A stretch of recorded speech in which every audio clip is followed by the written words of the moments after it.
Hello and welcome to another AIC Reviews video. Today I'm going to be doing a review of the Lenovo IdeaPad 100S. This is the 14-inch model. There is an 11-inch model as well, but the 14-inch model is about, depending on where you buy it, about $50 more expensive, but it comes with twice as much memory and twice as much storage, as well as a bigger screen for only $50. Just to go over the laptop itself, it is quite thin, as you can see. It has no active cooling, so no fans to worry about. It has a fairly healthy amount of ports. I don't know if you can see that, but on this side you have two USB 2.0 ports. It has a headphone microphone jack.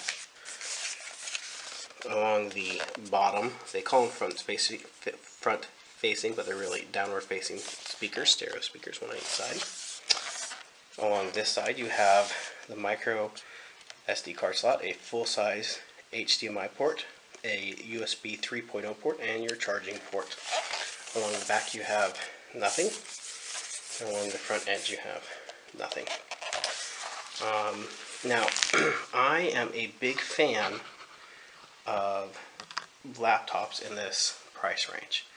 I really think you get a lot of bang for your buck when you are purchasing a laptop in the, specifically Windows laptop, in the $150 to $250, $300 price range. I think spending more than that, you're really not getting much more computer for your money until you get up to that $700-800 price range. Then you start to get something that's definitely more powerful and more feature rich. But in that $300 to $700 price range, unless you're getting just a smoking deal on something, you tend to have a lot of things you're giving up. You don't get a very good screen, you don't get a very good processor, but you might get a faster, a bigger hard drive or something. So I definitely think if you're going out and spending the money, something like a $150 to $300 laptop is really where you're looking for your best value for the money. Currently, laptops have really come a long way in the last few years. I did do a PC mark on this, and I apologize, I lost the results, but I remember what they are.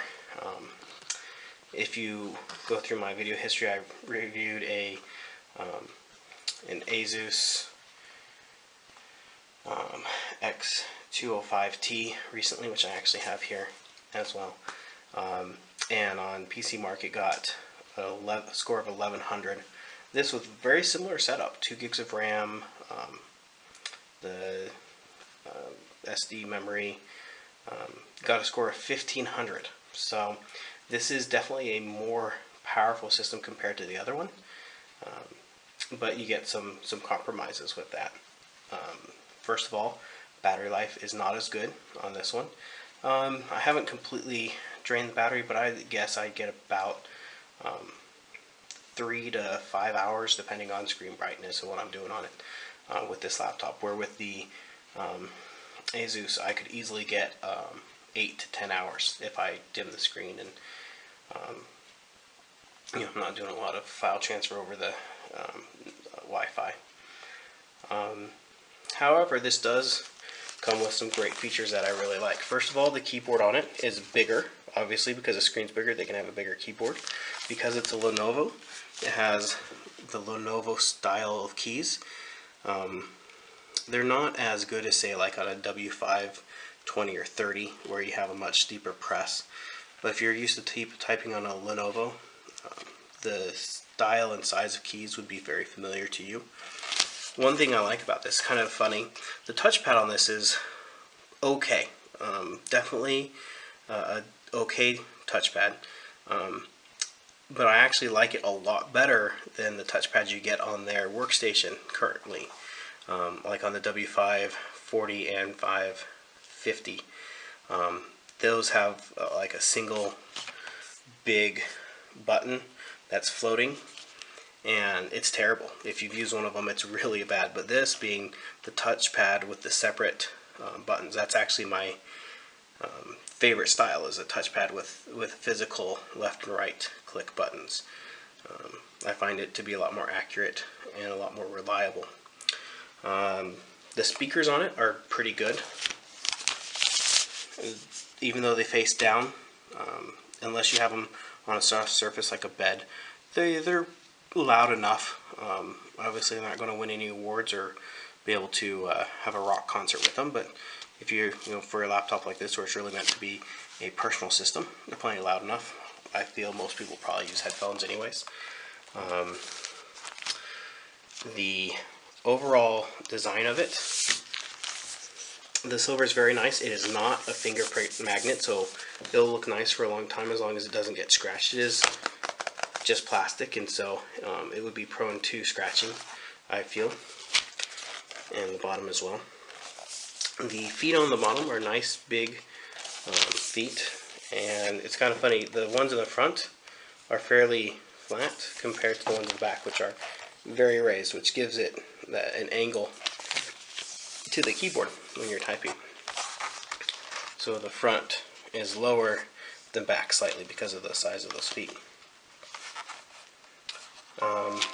Now I did run into one major problem with the laptop, is the Microsd Port would not recognize my 128 gig card. I have a 32 gig card in here. It recognized it, like it showed up and it showed that there was the storage available, but if I tried to write anything to it, create a new folder, anything like that, it would actually cause the laptop to crash. And so I actually ended up having to restore the system because I broke it trying to get it to work. So I don't know if that's a driver issue or what. And I don't have a 64 gig card, I apologize. I just have a 32 gig to test with. And the 32 gig works, the 128 gig did not work. Screen on it is very acceptable for this price range. It's obviously not a touchscreen, but it can get pretty bright. I have the brightness turned down, so I'll show you the difference. It's at 50% right now, or excuse me, 25%. So that's 50, that's 75, and that is 100%. So it's plenty bright, and the screen is a nice resolution. 14-inch size laptops is really good. Now I'm going to take just a break, and then I'm actually going to compare this to the other laptop that I reviewed recently. Alright, so I have both laptops here, one on top of the other, and just a size comparison. The Asus, which has an 11-inch screen, versus the Lenovo with a 14-inch screen. There's obviously going to be a size difference because of the screen. But the thickness, they're actually fairly similar in overall thickness. I bet if you were to open them up, they'd have a very similar footprint as far as the system board goes, since they use very similar processors. Go ahead and open them up. And I apologize, I don't have a lot of room here.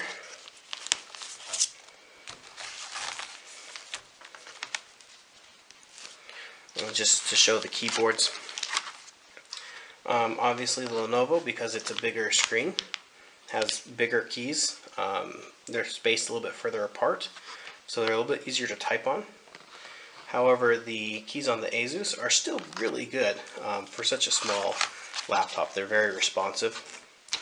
The outside of the Asus is a terrible fingerprint magnet. It actually looks, I haven't even really used it that much, but it looks pretty terrible. And I've tried using alcohol to clean it off, and whatever the surface is won't clean now. So it has prints from my palm when I was carrying it,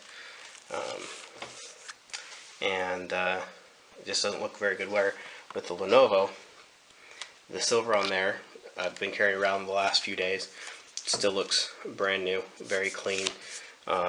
Again, I worry about it being scratched and not looking good after it gets scratched, but it's not a fingerprint magnet. Don't know if this, there we go.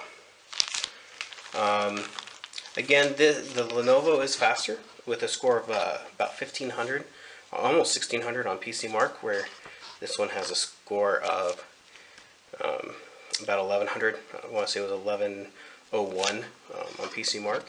And there is some definite real-world difference between the two. This one has a Celeron processor, and this just has an Intel processor. It doesn't have a necessarily a specific designation besides the numbers. Again, the battery life on this one is longer than the battery life on the Lenovo, and I think that's partially due to the screen size overall. Obviously, the bigger screen has to have more backlighting in general. The screen on the Asus is better because it's actually the same resolution, but because it's a smaller screen, the pixels are closer together, which actually gives you a much better view. However, with it being smaller, obviously you're looking at things that are smaller, and so reading web pages, things like that have fonts designed for bigger screens, it's a little bit harder to read on, or it can be, depending on your eyes. I'm pretty blind. I do like this touchpad better. That's one of their big selling points, is I guess they spend a lot of time and money designing this touchpad, and it's very good. They've definitely done a very good job with it. However, I still prefer separate buttons for clicking. That's mostly just my style. The brightness between the two, obviously you can tell that the Asus is a much brighter screen, so if you're working outside, you'd like the Asus over the Lenovo. But where the Lenovo really has a big advantage is the non-upgradable storage is 64 gigabytes on the Lenovo versus just 32 gigs on the Asus. Now, I was able to use the 128 gig card in the Asus with no issues. Memory card slot is there. I did just go over the ports on the Lenovo, where it has two USB 2.0s and one USB 3.0 and a full-size HDMI. The Asus differs with a micro HDMI and just two USB 2.0 ports. I would have really liked to have seen a USB 3 on here. I even would have gone with just one USB port if it could have been USB 3. If you're transferring files, especially with something like this which has such little storage, that transfer speed would have been a very big bonus. Now, I've been using this obviously quite a bit longer. I've had it for almost a month now. I feel like the overall wear on it is a lot less than on the Lenovo, where on the outside of the Asus it shows, just holding it shows up real bad on there, as far as the fingerprint magnet thing, whatever coating it is. The touchpad has a little bit of wear on it, but not then too bad, and the same with the keys, just a little bit. The Lenovo, I've only had a few days, and there's already a bit of a shiny spot on the touchpad, and some shiny spots around the buttons up there that I was having to press when I was rebooting it. And so I feel like this is going to show wear a lot more quickly. And if it's just one that you're using, not that big a deal, but if it's something that you, like if you switch out computers, every year, every 6 months, it'll definitely look more worn more quickly on the Lenovo. So that's my review of the Lenovo IdeaPad 100S and a little bit of a comparison against the Asus X205T. For now, I think I'm actually going to be sticking with the Lenovo for one big reason. It's got a bigger screen and more storage, and it's faster. But that bigger screen is definitely a bonus for me. At this time, they weigh actually a fairly similar amount. Lenovo obviously is slightly heavier, but not anything that you'd really notice.